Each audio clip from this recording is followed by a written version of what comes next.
From KGW News, this is Straight Talk with Laurel Porter.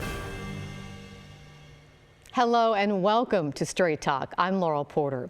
Amidst the coronavirus pandemic, Portland and other major cities across the country are dealing with another kind of pandemic. On the streets, a disturbing wave of gun violence. Things have changed dramatically from when I first moved here, and it's kind of sorry to see it heading in that direction. This used to be a really beautiful city. Gunfire in nearly every section of Portland is fraying neighbors' nerves. Shots fired on the streets, near schools, in parking lots, in usually quiet neighborhoods. And as a 9-year-old recounted for Portland City Council, bullets are flying in parks where kids are playing. We ducked behind it for less than 2 seconds, and as I was getting up to run farther away, a bullet shot about 4 to 5 feet to my right. Portland just passed a grim milestone, 1,000 shootings this year, and surpassed the most violent year in the city's history when 70 people were killed in 1987. I just think it's insane. I do. It blows my mind. And it blew my mind when I found out that there were shootings here. And I called my daughter. I said, "It's at Mount Scott. Is that the park I walk my dog in?" She goes, "Yes." One of the victims this summer, 18-year-old Michaela Harris, who had just graduated from Grant High School. She was shot and killed in a mass shooting downtown that injured 6 others. We have laid Michaela to rest, but we also need justice. So if anybody has anything to say, please just come forward. Look, Portland's supposed to be weird. It's not supposed to be dangerous. In this episode of Straight Talk, we examine the gun violence in our community and look for possible solutions. Welcome to my guest, Luckiana, the executive director of Word is Bond, a nonprofit that creates opportunities for young black men to interact with law enforcement. Ken Lia is a sergeant with the Portland Police Bureau, and right now he's an acting lieutenant. He will head up the new focused intervention team with Portland Police. And also joining us, Multnomah County's Chief Deputy District Attorney Kirsten Snowden. She heads up the unit that handles gun crimes and gun homicides. Welcome everyone to Straight Talk. It's nice to have you here. We appreciate it. To get things started, thank you for having us. To get things started, I want to ask each of you your quick take. Describe in just a few sentences what you see happening in our community when it comes to gun violence. And let's start with Luckiana. I would say that what we're seeing with gun violence is part of a larger issue of underdevelopment of communities of color that includes both gun violence as well as underattainment in education, employment, and housing. And I think we're seeing it ripple across right now and exacerbated by the COVID pandemic. And Sergeant Giulio, what do you see? You know, it's been the worst year in the history of the city of Portland for the number of murders, the number of people hit by gunfire, and the number of shootings overall. So it's just been just a horrible thing that, has happened. And, from the police bureau standpoint, we definitely want to do all we can to help bring these numbers down. And Deputy DA Snowden, how would you describe the wave of gun violence? Well, it's unprecedented. As you reported, we've already hit 1,000 shootings for the year. We're getting ready to set an all-time record in the city of Portland for homicides. And I agree with both Sergeant Giulio and Luckiana about why this is happening. We are all here at the DA's office responding to these homicides personally. And so we're out weekends, nights at crime scenes, helping the police with the investigations. Oh, thank you. Let's go back to Sergeant Giulio. We've been saying that this is the worst year that we've seen in gun violence. You've been doing this work a long time. What do you think has changed specifically over that time frame? Really, it's been since the murder of George Floyd. We've seen this dramatic increase, really an explosion. And, for us in the police bureau, just speaking on, from my perspective, there's probably a lot of factors in the increase in gun violence here in Portland and nationally. But when we lost our unit that was solely dedicated to fighting gun violence, I think that had a negative impact. And let's follow that up with Luckiana. Statistics show victims of gun violence in Portland are disproportionately people of color. From your perspective, Luckiana, what do you think is causing this spike in gun violence? And let me hear what you think about what Sergeant Giulio said about that gun violence reduction team that was disbanded, if that had anything to do with it. I think it's hard to say exactly where it all comes from. I would say the source of it, though, is we have to look at the state of communities of color here in Portland, and they are and have been historically underserved. So to see violence in these communities is part of the nature when there are not enough programs for the youth, there's not enough support for the families to look after their children, and to provide adults with meaningful employment. Why it is spiking at this moment, I think, is a combination of factors. As I mentioned earlier, the pandemic has pulled a lot of services away, and we're not having as many services in there. And then, but we also see that violence, as Ken had said, is spiking nationally. So I don't think it's something just unique to Portland that we could specifically say is just because of this gun violence reduction team being disbanded. But I want to point out, too, that there are some new numbers that came out that show, yes, there's violence in a lot of other major cities, but Portland seems to be unique that a lot of larger cities don't have the same number of gun violence incidents. San Francisco, for example, not as much as Portland. Seattle, half the number of gun homicides that we saw here in Portland. Why do you think that is? Let me ask Deputy DA Snowden, what's your take on this? Well, it's a tough question, and I don't have a crystal ball. I agree with Luckiana that this is a result of a lot of different factors playing a part. I can tell you anecdotally that we do get calls from folks that are on supervision, people who have been involved in the criminal justice system, and they're telling us that they are more afraid. And they're telling us they're afraid because a lot of people have guns right now, and because of their perception that the Portland Police Bureau isn't really investigating these crimes, and because they don't have a gun violence reduction team anymore. And so perhaps that perception is incorrect, but some of these folks believe that they have to carry a gun in order to protect themselves. Sergeant Giulio, do you want to respond to that? Yeah, I would agree. I mean, we've heard directly from people impacted by gun violence that they're really worried there's not a unit out there or officers out there being proactive, making contact with people that are carrying guns, that are driving from point A to point B, so to speak, looking to do retaliation. And so, I think that's had a negative impact, with gun violence when the GVRT was disbanded. And Deputy DA Snowden, your office recently released a data dashboard on gun violence cases. Where are all these guns coming from? Are they legal, obtained illegally? How does that factor into what we're seeing? What's your take on that? Yes, it's a combination. In fact, we're working with the U.S. Attorney's Office to do a more comprehensive report into tracing and figuring out exactly where these guns are coming from. But some of them are stolen in car prowls and burglaries. Many of them, though, however, are purchased legally by people who are lawfully able to purchase a firearm, and then they are given to people who perhaps are either using them illegally because they're felons and they're prohibited from owning a firearm at all, or in some cases, these are folks that are using guns to shoot other folks that are not felons, but they're obviously using them for illegal purposes.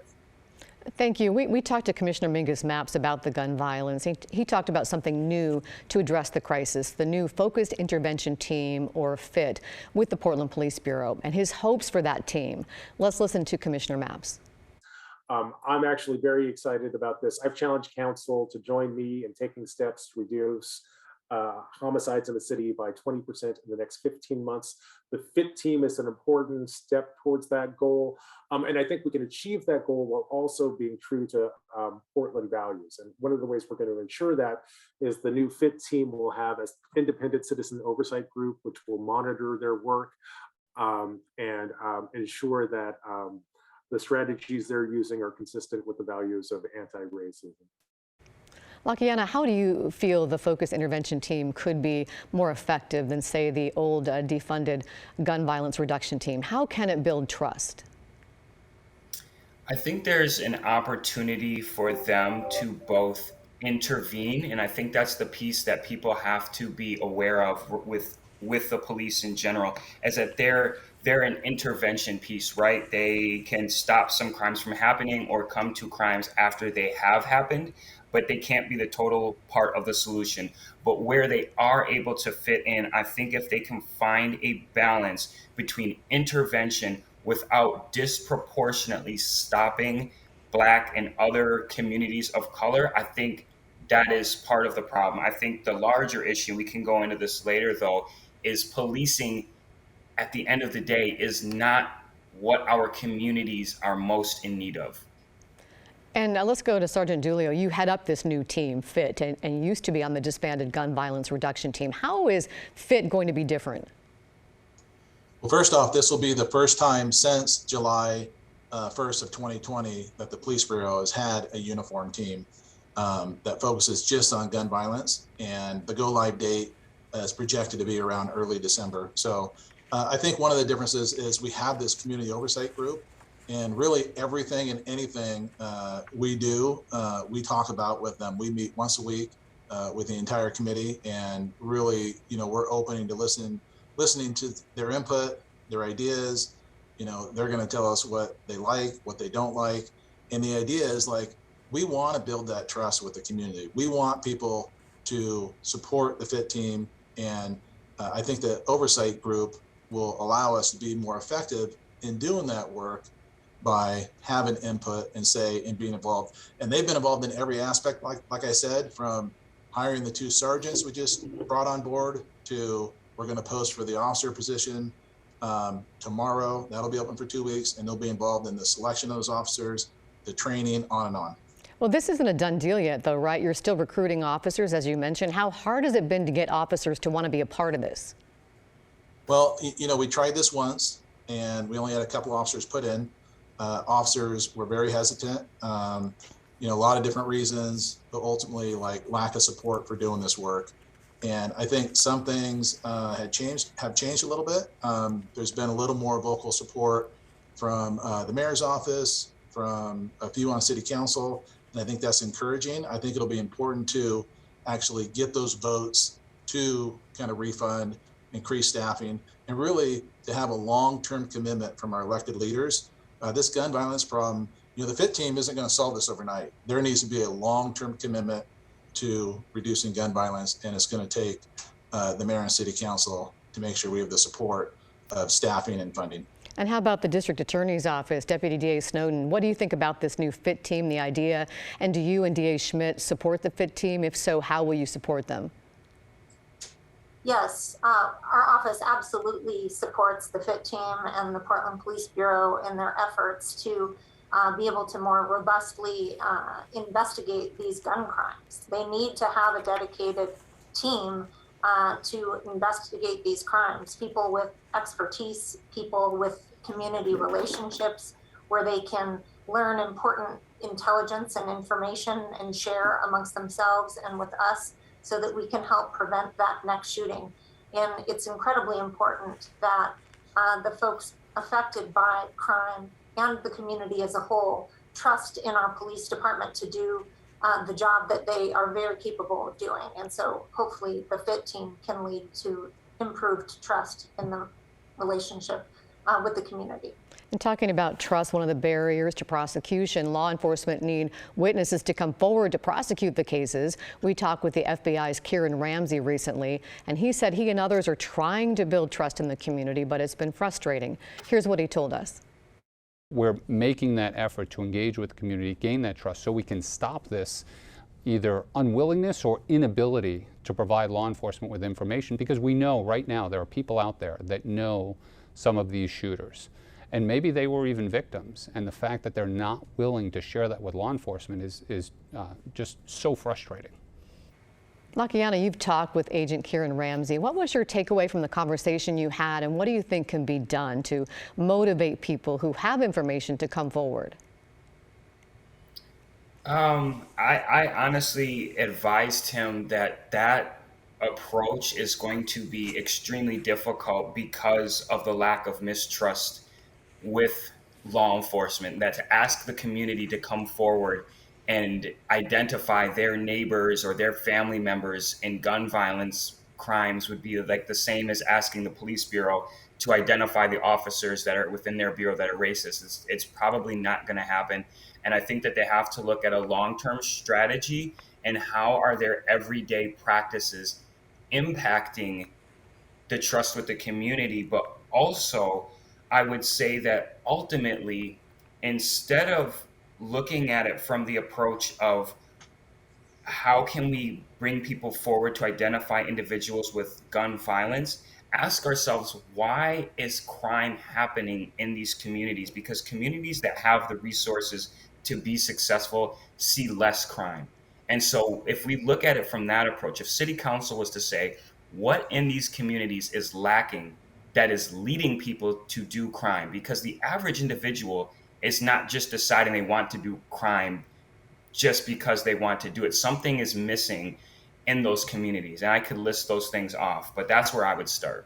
Thank you, Luckiana. Many in the community, though, want more urgent action to reduce gun violence. What can be done right away? We'll find out what our guests think next. We're back in 2 minutes. Welcome back to Straight Talk. I'm Laurel Porter. We're talking about the wave of gun violence in the Portland area. Once again, welcome to my guest, Sgt Ken Lia with the Portland Police Bureau, Multnomah County Chief Deputy District Attorney Kirsten Snowden, and Luckiana Drury, Executive Director of the nonprofit Word is Bond. Once again, it's great to have you here. I want to start this segment off with Sergeant Giulio and talk about some of the resignations and retirements we've seen, and we'll kind of break down some of these numbers. There have been over 167 retirements and resignations since July of 2020 from the Portland Police Bureau. Currently, the Portland Police minimum staffing model recommends 1,100 police officers. Today, there are just under 800 sworn officers. There are 127 sworn officer vacancies. 2 weeks ago, the Portland Police Union put out its 5-year plan calling for an additional 800 officers. So, Sergeant Giulio, my question, how much do you think adding more officers will help reduce gun violence? Well, I'll tell you, our extreme staffing shortage has directly affected our ability to respond to all the shootings and thoroughly investigate them. And so, not only did we have a bunch of retirements, but we had other officers that weren't at retirement age leave the Bureau. We kind of had a mass exodus. And so our staffing quickly diminished. Our response times to 911 calls is subpar, and our ability to respond and thoroughly investigate violent crimes like shootings isn't where it needs to be. So you think adding more officers will help? I think it's essential. Kind of what I said earlier, I think there needs to be a long-term commitment to kind of refunding the police bureau and right-sizing, restaffing with enough officers. Luckiana, let's bring you in. You've talked a little bit about the need to invest in communities of color to for a long-term solution. A lot of people in the community want more urgent action. What is your best recommendation for bringing gun violence down more rapidly in the community? I would say a couple things. I would first of all say prioritizing calls that are coming in. I'm part of the Kenton Business Association, and one of the businesses received officers at their business over a noise complaint, but a week later when there was a gun incident in one of the restaurants, no officers responded. So I think really carefully looking at the calls and prioritizing those that are most urgent. I would say also fully funding the Portland Street Response to offload some of the Bureau's duties. They're overburdened.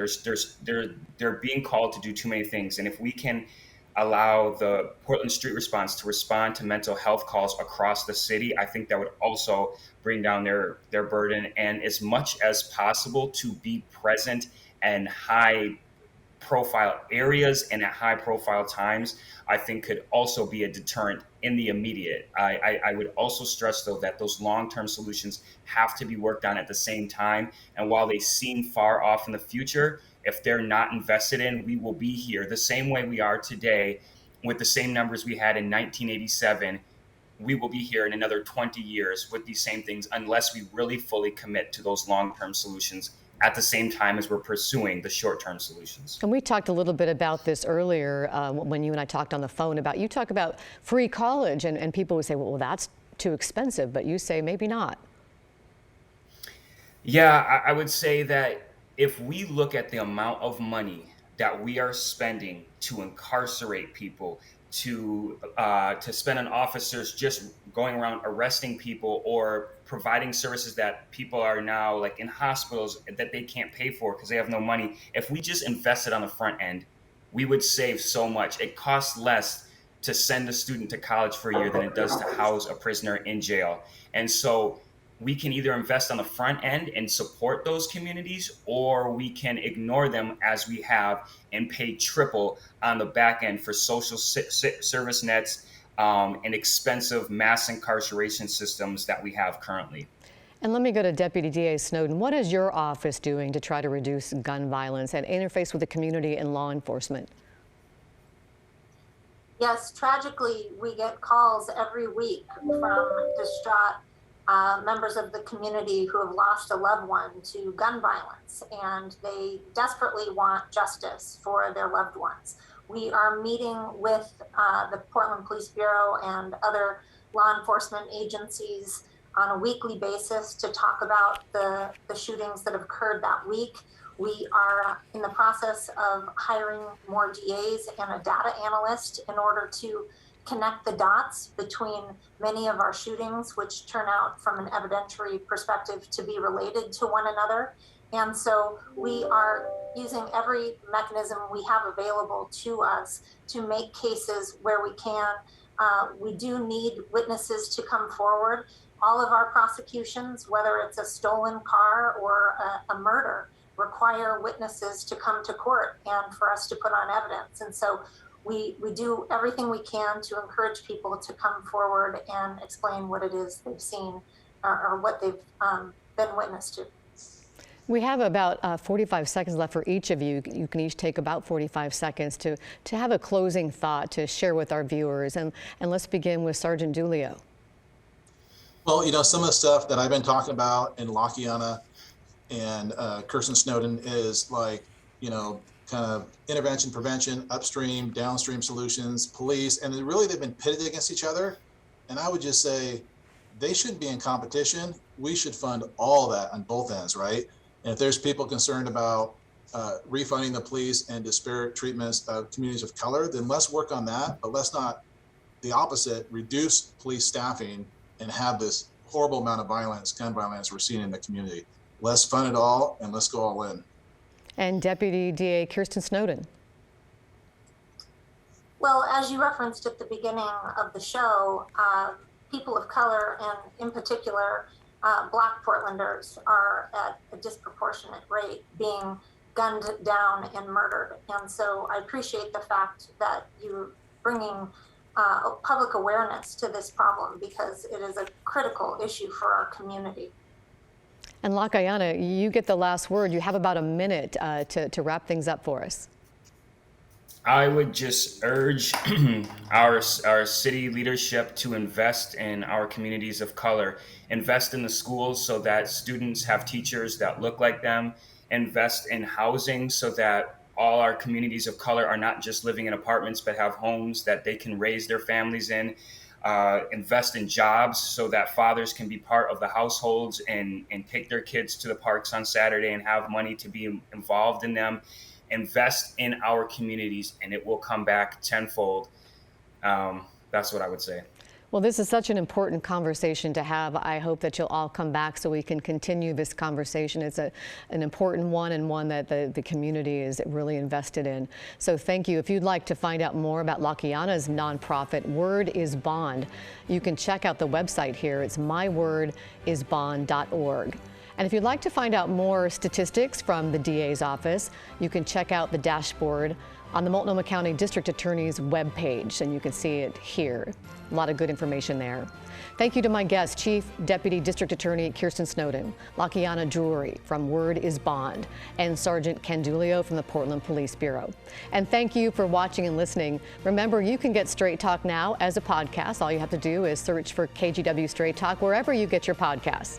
We hope you'll join us next week. We'll dig into the rental crisis, how the pandemic has impacted both renters and landlords, and what's happening with assistance that's supposed to help but's been delayed. Join us next week for Straight Talk. We hope you have a great week.